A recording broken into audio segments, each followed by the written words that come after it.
प्रश्न नंबर 24 है, एक समचतुर्भुज के आसन कोणों का अनुपात 1:2 है। तो आसन कोण, तो समचतुर्भुज किस प्रकार की आकृति होती है एक बार बना देते हैं। समचतुर्भुज में चारों भुजा बराबर होती है, लेकिन क्या है, कोण 90 के नहीं होते, ये चारों भुजा बराबर है। आसन कोण कौन से होते हैं, ये कोण और इस कोण को आसन कोण बोलते हैं। दो समांतर रेखाओं के बीच में कोण बनते हैं, ये आसन कोण है। ये भुजा इसके समांतर है, ये इसके समांतर है, तो ये कोण और ये कोण आसन कोण है। इसका ये 1 है तो ये कितना है, 2 है, तो इसको x मान लिया, इसको कितना मान लिया, 2x। तो लिखेंगे माना समचतुर्भुज के आसन कोण बराबर x और 2x। अनुपात 1:2 है, तो एक को x मान लिया, दूसरे को 2x मान लिया। एक x लिखने की जरूरत नहीं, सीधा x लिखेंगे। अब आसन कोणों का जोड़ कितना होता है आपको पता है, 180 डिग्री होता है। इन आसन कोणों का जोड़ कितना होता है, 180। तब x जमा में 2x बराबर कितना आएगा, 180 डिग्री। तो कितना x हो गया, ये 3x हो गया, 2x और 1x, 3x बराबर 180 डिग्री। x की वैल्यू कितनी आएगी, 180 का 180 डिग्री। 3 यहाँ पर x के साथ गुणा है, यहाँ पर आगे भाग हो गया, काट देंगे, 3 6 18 60 डिग्री। x की वैल्यू 60, तो ये पहला कोण कितना आ गया, 60। और दूसरा कोण कितना है, तब दूसरा कोण है 2x, तो यानी कि 2 गुणा में x की वैल्यू 60, 60 दूनी 120 डिग्री। तो ये कोण 60 डिग्री आ जाएगा, और ये कितना आ जाएगा, 120 डिग्री आ जाएगा। इस प्रकार हम क्या आसन कोण ज्ञात कर सकते हैं। प्रश्न नंबर 25 है, इसमें सरल करना हमने। तो इसमें क्या है, बोर्डमास के सूत्र का प्रयोग करेंगे। सबसे पहले ब्रैकेट इसमें है नहीं, ऑफ का, ये ब्रैकेट इसमें है नहीं, ऑफ का भी इसमें नहीं है। डी डिवीजन भी इसमें नहीं है। एम मल्टीप्लाइकेशन गुणा इसमें है, तो सबसे पहले ये गुणा है और ये गुणा है, इन दोनों को हल करेंगे। उसके बाद में एडिशन और उसके बाद में सब्ट्रैक्शन। तो गुणा हल करेंगे, 3 से 3 कैंसिल, घटा का 2/5 बच गया, इसकी गुणा हल कर दी। ये जमा घटा है बाद में हल होगा, पहले इनकी गुणा हल करेंगे। 3 एकम 3, 3 दूनी 6। तो ऊपर आया कितना आया, यहाँ 1 बच गया, 1 पे कटा तो 1 एकम, ये 5/2 सेम का सेम, घटा में यहाँ बच गया 1 एकम 1, और नीचे 5 दूनी 10। अब इसको क्या है, जमा घटा को हल करेंगे। अब लघुत्तम आएगा इसका 10। 5 2 और 10 का लघुत्तम कितना आता है, 5 2 और 10 का लघुत्तम निकाल लेंगे। 2 से 5 भाग नहीं हुआ, 2 एकम 2, 2 5 10। 5 से भाग करेंगे, 5 एकम 5, 1 का 1, 5 एकम 5, 5 दूनी 10। अब इस भिन्न को 2/5 को लघुत्तम से गुणा कर देते हैं। 5 दूनी 10, 2 दूनी कितना आएगा, 4, घटा का घटा। अब आगे वाला जमा में आएगा, आगे भिन्न है 5/2, इसको भी लघुत्तम से गुणा कर दिया। 2 5 10, 5 5 25, आगे घटा है तो घटा में 1/10 गुणा में लघुत्तम, 10 से 10 कट गया 1, तो घटा का 1। अब घटा के कितने हैं, 4 और 1 5, घटा का 5 है, जमा का 25 है, बटा में 10 है। अब जमा वाले ज़्यादा है, कितने ज़्यादा हैं, 20, बटा में 10, काटा कितना आया, 2। तो कितना उत्तर आ गया आपका, यहाँ पर 2 आंसर आ गया। तो इस प्रकार इस तरह के प्रश्नों को हम बोर्डमास के सूत्र द्वारा हल करते हैं।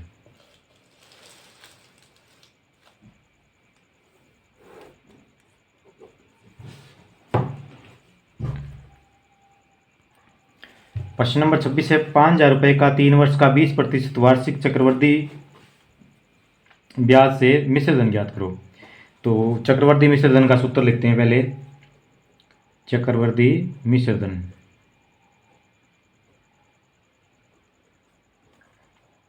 मूलधन इंटू ब्रैकेट 1 जमा दर बटे 100 और समय की शक्ति। तो यहाँ पर मूलधन कितना है, तो पहले लिखेंगे मूलधन 5,000 रुपये, दर कितनी है, 20% वार्षिक है, समय कितना है, 3 वर्ष है। अब लिखेंगे चक्रवृद्धि मिश्र धन का मतलब ब्याज सहित राशि। चक्रवृद्धि मिश्र धन का सूत्र में क्या है, हम मान रख देंगे 5,000 सेम का सेम गुणा में 1 जमा में दर 20/100 और समय की शक्ति कितनी, 3। तो 0 से 0 काटते, 2 एकम 2, 2 5 10, 5 एकम 5 और 1 कितना आ गया, 6। तो 5,000 सेम का सेम, और यहाँ पर आ गया 5 एकम 5 1, 6/5। इसकी कितनी बार गुणा आ जाएगी, 3 बार। तो 5,000 सेम का सेम गुणा में 6/5 गुणा में 6/5 गुणा में 6/5, शक्ति 3 है, 3 बार गुणा कर देंगे, 2 है 2 बार कर देंगे, 5 है 5 बार कर देंगे। अब 5 से काटेंगे, 5 एकम 5, 3 0 की 3 0। इस 5 से काटेंगे, 5 दूनी 10, 2 0 सेम की सेम, 5 चौका 20, 0 की 0। अब चिकू चिकू 36 चिक्का 216, 216 को कितने से गुणा कर देंगे? 40 से गुणा कर देंगे। जीरो लग जाएगी, 4 से 4 6 24, हंसी लगी 2, 4 2 6, 4 दूनी 8। कितना आया आपका मिश्र धन आया? 8,640 रुपये। ये क्या है आपका आंसर आ जाएगा। प्रश्न नंबर 27 देखते हैं। प्रश्न नंबर 27 से लेके 32 तक ये 3-3 अंक वाले प्रश्न हैं। तो प्रश्न नंबर 27, x इंटू 6x घटा 7 जमा 5 में x बराबर 1, मतलब x की वैल्यू जहाँ भी x दिखाई दे वहाँ पर कितना भरना है? 1 भरना है। तो यहाँ पर x की जगह 1 भर दिया 6, और x की जगह फिर 1 भर दिया, घटा में 7 ब्रैकेट बंद जमा में 5। तो जहाँ यहाँ पर x था 1 भर दिया, यहाँ पर x था 1 भर दिया, बाकी सेम का सेम। ये गुणा है तो 1 सेम का सेम, यहाँ पर 6 एकम 6 घटा 7 जमा में 5। अब पहले ब्रैकेट हल होगा, 6 जमा के 7 घटा के, तो यहाँ पर कितना बचेगा? घटा का 1 बचेगा जमा में 5। अब इसकी गुणा करेंगे, ये 1 और 1 गुणा है तो 1 एकम 1 घटा का हो जाएगा जमा में 5। अब क्या है? जमा का 5 है, घटा का 1 है, तो क्या है? जमा वाले फालतू है, कितने फालतू हैं? 4। तो ये क्या आ जाएगा? जमा का 4 आपका आंसर आ जाएगा। तो इस प्रकार हम क्या है हल कर सकते हैं इनको। प्रश्न नंबर 28 है, 2p की 2q की 2 घटा 3pq जमा 4 वह घटा 3p की 2q की 2 जमा 7pq जमा 5 का योग करें। तो इसको ऊपर नीचे लिख लेते हैं हम। बीजीय व्यंजक है ये, 2p की 2 q की 2 घटा में 3pq जमा 4। पहला पद जो बीजीय व्यंजक है इसमें 3 पद है, 1 2 और 3, तीनों पदों को लिख लिया। दूसरा पद है ये, इसमें p की 2 q की 2 है, तो ये p की 2 q की 2 इस पद के नीचे लिखेंगे, बिल्कुल समान घात वाला पद है ये, लेकिन ये घटा का है 3p की 2 q की 2। अब इसका दूसरा पद है 7pq, ये pq वाला पद है, ये जमा का है, जमा का 7pq इसके नीचे लिखेंगे। और ये बिना चर वाला पद है 5, ये बिना चर वाले पद के नीचे लिखेंगे, जमा का 5 इसके 4 के नीचे। अब जोड़ने पर, तो आपको पता है जोड़ने पर कोई निशान नहीं बदलते हैं, घटा करते वक्त तो इस दूसरी जो बीजीय व्यंजक है उसके निशान बदलते हैं। अगर ये घटा करनी होती तो ये घटा ये जमा हो जाती है, लेकिन जोड़ना है तो कोई निशान नहीं बदलेगा, सीधा जोड़ कर देंगे। 5 और 4 कितने हो जाएंगे? दोनों जमा जमा के 9 हो गए। अब इसमें देखना पड़ेगा, जमा का 7pq है, घटा का 3 है, जमा वाला फालतू है, तो उत्तर जमा में आएगा। कितना फालतू है? 4 है, pq का pq। अब ये p की 2 q की 2, ये 2 बार जमा की 3 बार घटा की, घटा वाली ज़्यादा है, 1 ज़्यादा है, 1 लिखने की जरूरत नहीं, p की 2 q की 2। तो इस प्रकार आप इनको सॉल्व कर सकते हैं। ध्यान ये रखना है कि जिस घात की जो चर है वो उसी घात वाली समान घात वाली चर के नीचे लिखना है, अचर पद के नीचे लिखना है। अगर घटा करनी पड़ जाए तो दूसरे जो बीजीय व्यंजक है उसके निशान बदल देंगे, जमा में कोई निशान नहीं बदलने हैं। प्रश्न नंबर 29 है आपका, एक वर्ग की भुजा ज्ञात करो जिसका क्षेत्रफल 144 सेंटीमीटर हो। तो पहले यहाँ लिखेंगे वर्ग का क्षेत्रफल किसके बराबर होता है? भुजा गुना भुजा, या भुजा की 2 भुजा गुना भुजा, कितना 144 सेंटीमीटर है। तो अब हमें भुजा ज्ञात करनी है, तो 144 का क्या निकल जाएगा? वर्गमूल निकल जाएगा, क्योंकि यहाँ पर क्या है? वर्ग है, तो इस तरफ जाके वर्गमूल बन जाएगा। 144 के टुकड़े कर सकते हैं हम, तो इसका वर्गमूल ज्ञात भी कर सकते हैं। अभाज्य गुणनखंड से ज्ञात करना चाहे तो 144 2 से भाग करेंगे, 2 7 14, 2 दूनी 4, 2 से 36 दूनी 72, 2 से 18 दूनी 36, 2 से 9 दूनी 18 और 3 तिया 9, 3 का जोड़ा, 2 का जोड़ा, 2 का जोड़ा, तो 144 के बराबर क्या आ जाएगा? इसका वर्गमूल 2 दूनी 4 तिये 12 सेंटीमीटर क्या आ जाएगी? भुजा आ जाएगी, जबकि क्षेत्रफल है 144 सेंटीमीटर की 2। आगे प्रश्न नंबर 30, एक टीवी का अंकित मूल्य 3200 रुपये है तथा उसको 2400 रुपये में बेचा गया, तो बट्टा वह बट्टा प्रतिशत। 2 उत्तर याद करने, एक तो बट्टा ज्ञात करना है, एक बट्टा प्रतिशत। बट्टा का मतलब होती है छूट, बट्टा का मतलब क्या होती है? छूट। तो कितनी छूट दी हुई? उसका मूल्य तो लिखा गया था, अंकित का मतलब लिखा गया मूल्य 3200 रुपये, और बेचा 2400 में, तो कितने की छूट कर दी? 600 200 800 रुपये की छूट कर दी। तो बट्टा तो कितना आया? 800 रुपये। प्रतिशत ज्ञात करना है, तो 800 बटा में अंकित मूल्य, क्योंकि बट्टा प्रतिशत किसके बराबर होता है? बटा में अंकित मूल्य गुणा में 100। तो सबसे पहले लिखेंगे अंकित मूल्य, अंकित मूल्य बराबर 3200 रुपये। अब लिखेंगे विक्रय मूल्य, बेचा गया है तो कौन सा मूल्य है? विक्रय मूल्य बराबर है आपका 2400 रुपये। अब लिखेंगे बट्टा, एक उत्तर तो यहीं आ जाएगा, बट्टा कितना रुपए का आया? 3200 में से 2400 घटा दिया आपका, तो ये 800 रुपये क्या है घटा करने पर आ गए, तो ये बट्टा आ गया। अब बट्टा प्रतिशत ज्ञात करना है, बट्टा प्रतिशत ज्ञात करना है, तो बट्टा कितना 800 रुपये। पहले सूत्र लिख देंगे, लिखना चाहें तो बट्टा प्रतिशत बराबर होता है बट्टा बटा में अंकित मूल्य गुणा में 100। इस सूत्र की सहायता से हम प्रतिशत ज्ञात कर लें। 800 गुणा में 100 बटा में क्या आ जाएगा, अंकित मूल्य है इसका 3200 रुपये। 1020 1020 8 एकम 8 2 जीरो की 2 जीरो 8 चौक 32 4 एकम 4 25 चौका 100 कितना आया, आप काटने पीटने पर 25% आ गया। ये क्या आ गया आपका बट्टा प्रतिशत आ गया, और बट्टा कितना था 800 रुपये का था। इस प्रकार हम क्या है हल कर सकते हैं सूत्र लिखकर। प्रश्न नंबर 31 है, घनाभ में कितने फलक, कितने शीर्ष, कितने किनारे होते हैं। तो घनाभ कैसा होता है, ईंट जैसी आकृति है वो घनाभ होती है, कमरा है वो भी घनाभ आकृति होती है। तो इस प्रकार की आकृति घनाभ होती है। तो इसमें इस प्रकार की ये एक इसके पीछे होगा, एक ये, एक इसकी साइड में होगा, एक ऊपर एक नीचे। इस प्रकार कितने फलक होते हैं, फलक इसको आप बोलते हैं फेस, कितने होते हैं 6। और उसके बाद में शीर्ष, शीर्ष को क्या बोलते हैं वी वर्टिक्स, कितने होते हैं शीर्ष, ये कोने, ये क्या होते हैं शीर्ष होते हैं। तो इस प्रकार 4 ऊपर और 2 6 और एक यहाँ और एक यहाँ 8। तो शीर्ष कितने होते हैं 8। और उसके बाद में आते हैं किनारे, किनारे को क्या बोलते हैं एज।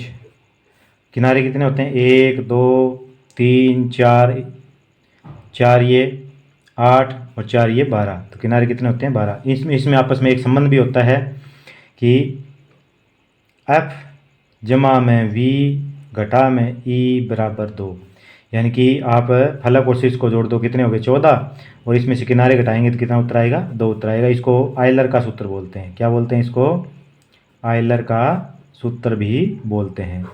आयलर का सूत्र क्या कहता है, F जमा V घटा E बराबर 2। ये सभी बहुभुज के लिए मान्य होता है। प्रश्न नंबर 32 देखते हैं, ए बी तथा ए घटा बी का गुणफल। ए बी एक पद है, दूसरा पद ये है, इनकी गुणा करनी। इसका मतलब कि इसमें 2 पद है, तो पहले ए बी की इसके ए के साथ गुणा करेंगे। तो ए बी गुणा में ए माइनस बी, पहले इसके साथ गुणा करेंगे। तो ए कितनी बार हो गया 2 बार, ए की 2 बी हो गया। अब इसके साथ गुणा करेंगे, एक संख्या घटा के तो घटा में उत्तर आएगा। ए अकेला है, बी और बी क्या हो गया बी की 2। तो इस प्रकार ये क्या है गुणा आ जाएगी, ए की 2 बी घटा ए बी की 2। आगे प्रश्न नंबर 33 और 34 है, वो 5-5 अंकों का है। तो 33 नंबर प्रश्न है, अनु और राज की वर्तमान आयु का अनुपात 4:5 है। 8 वर्ष बाद उनकी आयु का अनुपात 5:6 होगा। उनकी वर्तमान आयु ज्ञात करें। तो ये हमारे समीकरण वाले सवाल हैं। इनको हम क्या करते हैं पहले मान लेते हैं। माना अनु की आयु 4 और 5 अनुपात है, तो इसको 4x मान लेते हैं। और दूसरा कौन है राज की आयु, ये 5 अनुपात है, तो इसको 5x मान लेते हैं। अब बटा में करेंगे तो कितना आ गया, x से x कट जाएगा, 4:5 आ जाएगा, क्योंकि अनुपात का मतलब बटा। अब क्या है 8 वर्ष बाद, तो 8 वर्ष बाद अनु की आयु कितनी हो जाएगी, अनु की आयु जो 4x अब वर्तमान आयु है, अनु की वर्तमान और लिख देना यहाँ पर, अनु की वर्तमान लिख सकते हैं हम, वर्तमान आयु, ये भी कह राज की वर्तमान यानी कि अब की आयु है, ठीक है। तो 8 साल बाद में 8 की इसमें क्या है और फालतू हो जाएगी, तो 8 जोड़ दिया, 4x + 8। और 8 वर्ष बाद राज की आयु कितनी हो जाएगी, अब 5x है, इसमें 8 साल में 8 और जुड़ जाएगी। अब शर्त क्या कहती है, अनुपात इनका 4x जमा में 8, अनुपात का मतलब बटा 5x जमा 8 बराबर कितना हो जाता है 5:6, यानी इसकी 5 और इसकी 6, तो 5/6। अब ये हमारे पास समीकरण बन जाएगी। इसको सॉल्व कर लेंगे क्रॉस मल्टीप्लाई करने के बाद। यहाँ पर क्रॉस मल्टीप्लाई कर देंगे, यहाँ लिख देंगे आर पार गुना करने पर। तो 6 से गुना करेंगे, 6 चौक 24x, 6 की 8 की करेंगे 6 8 48 बराबर का बराबर, इसकी इसके साथ गुना करेंगे 5 5 25x, और 5 की 8 की 5 8 40। अब x को एक तरफ करेंगे, बिना x को एक तरफ करेंगे। 24x है, अब 25x को इस तरफ ले आएंगे, घटा का हो गया, बराबर 40 है। 48 को इस तरफ ले आएंगे, घटा का हो जाएगा। अब 24x जमा 25x घटा, तो घटा का 1x बच गया। और यहाँ पर 40 जमा 48 घटा का 8 बच गया। घटा से घटा हम ख़त्म कर सकते हैं। तो x की वैल्यू कितनी आई आपकी, x की वैल्यू आ गई 8। तो अब क्या है यहाँ पर हम आंसर लिख सकते हैं। पहला कौन है, अनु की आयु, वर्तमान आयु कितनी है 4x यानी कि 4 गुणा में x की वैल्यू 8, 8 चौक 32 वर्ष आपकी, ये आ जाएगा आंसर। दूसरा है राज की वर्तमान आयु कितनी आ जाएगी, 5x है। तो 5x, 5 का 5x की वैल्यू कितनी आ रही है 8, तो 5 8 40 वर्ष आ जाएगी। तो अब देखो इनका अनुपात निकालेंगे 32/40, तो कैंसिल हो गए, 4/5 आ गया। और 8 साल बाद में निकालेंगे तो 5:6 आ जाएगा। तो इस प्रकार हम पहले समीकरण बनाएंगे और उसके बाद में इस समीकरण को हल कर लेंगे। प्रश्न नंबर 34 है, किसी फैक्ट्री में 30 मजदूरों की मजदूरी दे रखी है 830, 35, 890, 810। तो इस प्रकार 30 मजदूरों का वेतन दिया गया है। तो इसमें 800 से 810, 810 से 820 इस प्रकार वर्ग अंतराल लेकर मिलान चिन्ह का प्रयोग करते हुए एक आय चित्र बनाना है। हमें दो कार्य करना है, एक तो बारंबारता बंटन बनाना है, वर्ग अंतराल 800, 810 ऐसे लेना है 10-10 का, और दूसरा आय चित्र बनाना है। तो सबसे पहले इसमें क्या है, सबसे छोटा आंकड़ा 804 है, यानी कि सबसे पहले वर्ग अंतराल 800 से 810 लेंगे। तो 800 से 810, 810 से 820, 820 से 830 इस प्रकार के है 890 से 900 तक ये वर्ग अंतराल हम 10-10 के अंतर पे ले लेंगे। अब क्या है, इसमें जो पहला वर्ग अंतराल है 800 से 810, इसमें 800 तो शामिल है, 810 शामिल नहीं है, 10 इस अगले वाले वर्ग में शामिल होगा, 809 तक इसमें काउंट करना है। तो यहाँ पर 800 से लेकर 809 तक कितने हैं उनको हम गिनते चलते हैं। तो ये शामिल नहीं करना है, एक, तो यहाँ पर एक डंडा लगा दिया हमने, ये दूसरा 2 डंडा लगा दिया, ये तीसरा 3 डंडा लगा दिया। यानी कितने हुए कुल, 1 2 3। तो बारंबारता कितनी लिख दी, 3 बार आया है, तो बारंबारता कितनी हुई 3। इसी प्रकार 810 से 820, इसमें 20 को काउंट नहीं करना है, 19 तक काउंट करना है। तो 10 से 20 तक कितने हैं, एक डंडा लगा दिया,